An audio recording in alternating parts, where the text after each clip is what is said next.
How to set project permissions in Lovable. In order to do that, head over first to lovable.dev and sign into your account. Now, from in there, scroll down until you can find in here your workspace. And on your workspace, you should be able to see in here all the projects that you currently have. In this case, let's head over and click on this one. And let's set project permissions for this.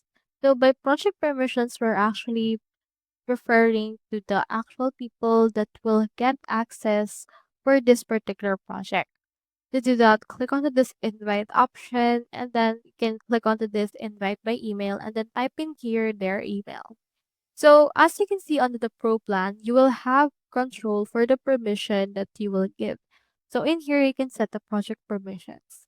But this actually necessitates for an upgrade on your subscription plan. So head over and upgrade. And from in there, you should be able to choose the roles that people should have on your actual website. As of right now on the free plan, the people should have full access to this particular website as much as you do. So take that into account as well. So that's how you set project permissions in Lovable. I hope this video helped you out.